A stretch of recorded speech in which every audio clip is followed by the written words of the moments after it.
نماز دین کا ستون ہے، نماز پیارے آقا کی آنکھوں کی ٹھنڈک ہے، نماز بارگاہ الہی میں حاضری کا ذریعہ ہے، نماز مومن کی معراج ہے، نماز قرب الہی کا وسیلہ ہے، نمازی کو اللہ پاک کی مدد حاصل ہوتی ہے، کامیابی اللہ عطا فرماتا ہے، نماز گناہ مٹاتی ہے، نماز روح کو قرار دیتی ہے، نماز ظاہر و باطن کو سنوارتی ہے، نماز رزق میں برکتیں لاتی ہے، نماز قبر میں کام آئے گی، نماز قبر کی گھبراہٹ اور عذاب قبر سے بچائے گی۔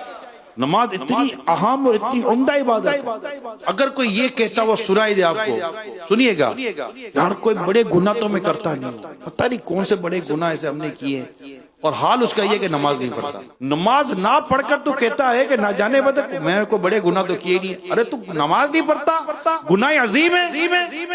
ایمان و کفر کے درمیان فرق نماز ہے۔ قرآن میں کئی مقامات پہ ذکر نماز کا، تو نماز ایک نہ پڑھے اور کہے کہ نہ جانے کون سا گناہ مجھ سے ہو جاتا ہے، اللہ پاک سے ڈر نماز پر، خدا نہ کہتا ہے احسان ہو کہ نماز نہ پڑھنے کی عادت ایمان برباد کر دے۔ بے نمازی سے اگر اللہ ناراض ہوا تو قبر میں اس کو عذاب، قیامت کے دن کا عذاب، جہنم کا عذاب۔ جو ایک نماز جان بوجھ کر قضا کرے وہ عذاب کا مستحق ہے، استحقاق ہے اس کے لیے عذاب کا، وہ کہ نہ جانے کیا تھا گناہ ہو گیا۔ کمال کے لوگ ہیں یار، بیٹا ایک ٹائم کی نماز نہیں پڑھتا، گانے بجے سنتا ہے، فلم ڈرامے دیکھتا ہے، میرا بیٹا نیک ہے، کیوں؟ شراب نہیں پیتا، جوا نہیں کھیلتا، بدکاری نہیں کرتا، یہ 3-4 کام نہیں کرتا، بیٹا نیک ہو گیا۔ منہ بھر بھر کے غیبتیں کرتا ہے، فلم ڈرامے دیکھتا ہے، گانے بجے سنتا ہے، نماز ایک ٹائم کی نہیں پڑھتا، بیٹا پھر بھی نیک ہے، میں بھی نیک ہوں، مطلب اپنے بارے میں بھی نیک ہی سمجھتا ہے۔ ارے اللہ کے بندے، غیبت کرنا حرام ہے، چغلی کرنا حرام ہے، جھوٹ بولنا حرام ہے، حرام کمائی کمانا حرام ہے، بد نگاہی کرنا حرام ہے، کتنے حرام کام ہیں۔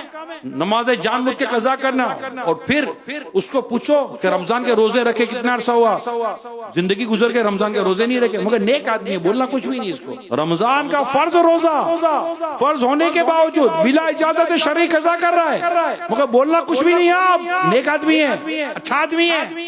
اپنی بہو بیٹیوں کو نچواتا ہے، خود بھی ناچتا ہے شادی بیاہ میں، مگر بولنا کچھ نہیں، اچھا آدمی ہے۔ ہاں کوئی گناہ ونا معاذ اللہ تو یہ بولتے میں کون سا گناہ کرتا ہوں، میرے کون سے برائی کی ہے؟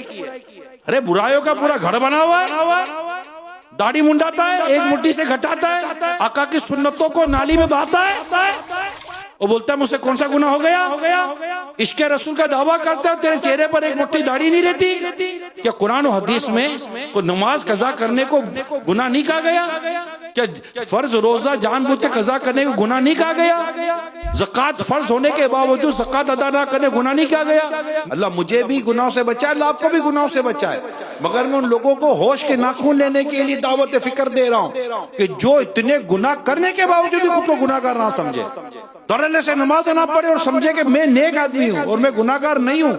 نہیں، یہ بھول ہے، یہ شیطان کا دھوکہ ہے میرے پیارے اسلامی بھائی، خدا را ہوش کے ناخن لو۔ نماز قضا کرنا بلا اجازت شرعی قضا کر دی، عذاب کا استحقاق ہے اس کے لیے، اس کا نام جہنم کے اس دروازے پر لکھ دیا جاتا ہے جس کے ذریعے وہ جہنم میں داخل ہوگا۔ تو نماز ایک ایسی عبادت ہے جو رب نے چاہا تو ہمیں عذاب قبر سے بچائے۔